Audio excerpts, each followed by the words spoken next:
पोपटपंची अर्थ न कळता पाठांतर करणारा.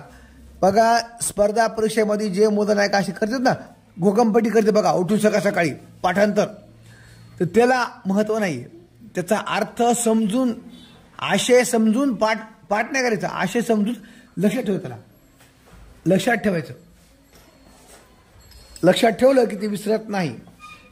फाटक्या अंगाचा म्हणजे सडपातळ, फुटका म्हणी शुल्लक वस्तू, बाप जन्मी संबंध आयुष्यात. सर त्यांना बाप जन्मी कवा बघितलं नाही, त्यांना गाडी, त्या संबंध आयुष्यात त्यांना कवा बघितलं नाही, त्याला गाडी येत नाही त्याला. बाप जादे म्हणजे वाढ वडील, त्याचे बाप जाते सर लय श्रीमंत होते, याने सगळं पिऊन सगळं वाया घातले म्हणले, काहीच नाही. 12वा बृहस्पती म्हणजे वैर. बुडता काळ, ऱ्हास काळ म्हणजे आपला पडता काळ, जिथं आपली गरिबी जास्त येते ना त्याला म्हणायचं बुडता काळ, पडता काळ. बोहनी म्हणजे पहिली रोखीची विक्री. समजा दुकानदारानं दुकान उघडलं आणि जो पहिला आला की नाही गिराईक दुकानातला, त्याने पैशाची वस्तू घेतली का की ती त्या दुकानदाराची काय होत असती, बोहनी होती. आणि काही काही लोकांनी माहिती का, दुपारचे 12 वाजले अजून माझी बोहनी झाली नाही.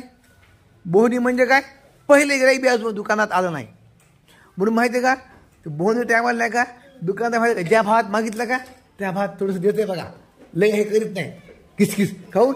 तुला वाटते सकाळी नाट लागली की दिवस पुन्हा असं जाते, त्याच्यामुळं ते पहिल्या सकाळी गिरायकाला नीट चांगलं बोलते बघा पद्धतशीर, कारण बोहनी म्हणजे शब्द महत्व लोक मानतात त्याला. बृहस्पती म्हणजे बघा गुरुग्रहाचं नाव आहे बृहस्पती. बुद्धिमान. बिन भाड्याचं घर म्हणजे काय सांगा, तुरुंग, बंदीशाळा, कारागृह, कारावास बरोबर कारा आहे की नाही. बिन भाड्याचं घर, तिथं कोणाकोणी किराया घेत नाहीत. बोके संन्यासी, ढोंगी मनुष्य. बोलाचीच कडी, केवळ शाब्दिक वचने आपले, हे करू ते करू, काहीच करायचं नाही, नुसती बोलाचीच कडी, बोलाचाच भात, तुम्हीच खा ते आम्हाला नकोच. भाकड कथा. बघा भाकड कथा म्हणजे निरर्थक गोष्टी, त्या गोष्टीत काहीच अर्थ नाही आहे अशा गोष्टी, असंबंध गोष्टी. भिजत कांबळे, लांबणीवर पडलेले काम. भिजत कांबळे. आता हे टीव्ही आपली सुरू करायची, हे आपलं काम कसं आहे, भिजत कांबळे पडलेले सुरूच होईल बघा. किंवा मग इकडे सप्लाय बी आपल्याला यायला का, आपला ते इलेक्ट्रिशियन कोणी यायचं ते बी येईन झाला आहे, ते जाऊ द्या, आता काय करा, होईल का तरी. भोळा सांब म्हणजे अतिशय भोळा मनुष्य. आता बघा आपले मनुष्य आहे का नाही, भोळा सांब पाहिजे, अतिशय भोळा माणूस आहे.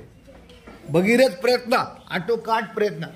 तुम्हाला माहिती आहे का रे भगीरथची कथा बघा. भगीरथाने गंगा नदी आणली असं म्हणतात पृथ्वीवर, तर गंगा नदी यासाठी खूपच त्याला तपश्चर्या करावी लागली, तर खूपच प्रयत्न केले म्हणून गंगा आली, गंगा नदी. तर हे भगीरथ म्हणून नाव आलं की खूप प्रयत्न करणं म्हणजे भगीरथ प्रयत्न करणं. भोजन भाऊ. बिनकामाचे ऐत खाऊ लोक, त्यांना काम करावं आवडत नाही पण खायला पाहिजे. भीष्म प्रतिज्ञा, कठीण प्रतिज्ञा, घोर प्रतिज्ञा. आता भीष्म आहे की नाही, हे खूप जे शब्द आहेत त्याच्यातले हे महाभारतातले रामायणातले माणसाच्या नावावरून घेतले बघा. कारण भीष्माने एकदा प्रतिज्ञा केली, त्या भीष्माने प्रतिज्ञा केली होती, मी आज जीवन लग्न करणार नाही. लग्न केलं नाही त्यानं, ठरलं. भीष्म प्रतिज्ञा. भाऊबंदकी म्हणजे भावाभावामधील भांडणे. मायभाषा म्हणजे स्वतःची भाषा, किंवा मातृभाषा म्हणजे पण आपली घरातली भाषा आपली. मातृ म्हणजे आई, आईची भाषा म्हणू आपण त्याला. मायेचा पूत, विलक्षण पराक्रमी. मायपोट, बरे वाईट साठवले जाते ते. माळावरचा धोंडा, न बदलणारा करार. एखादा करार केला की ते बदलणार नाही आमचा, माळावरचा धोंडा आहे आमचा. मितभाषे म्हणजे मोजके शब्द बोलणारा. काही काही विद्यार्थी असे असते तर त्यांचे शब्द आपल्याला विकत घ्यावा का, इतकं ते मोजकं बोलतात.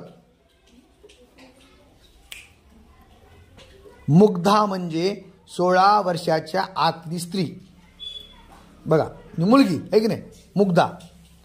मूठमती म्हणजे मंदबुद्धीचा. मराठमोळा म्हणजे साधा सुधा आडदांड पण राकट माणूस, पराक्रमी, त्यामुळे मराठमोळा. मदनाचा पुतळा म्हणजे अत्यंत देखणा पुरुष, सुंदर स्मार्ट पुरुष, आहे की नाही. मयासुरी म्हणजे मयासुरी प्रकार म्हणजे नाटकी प्रकार.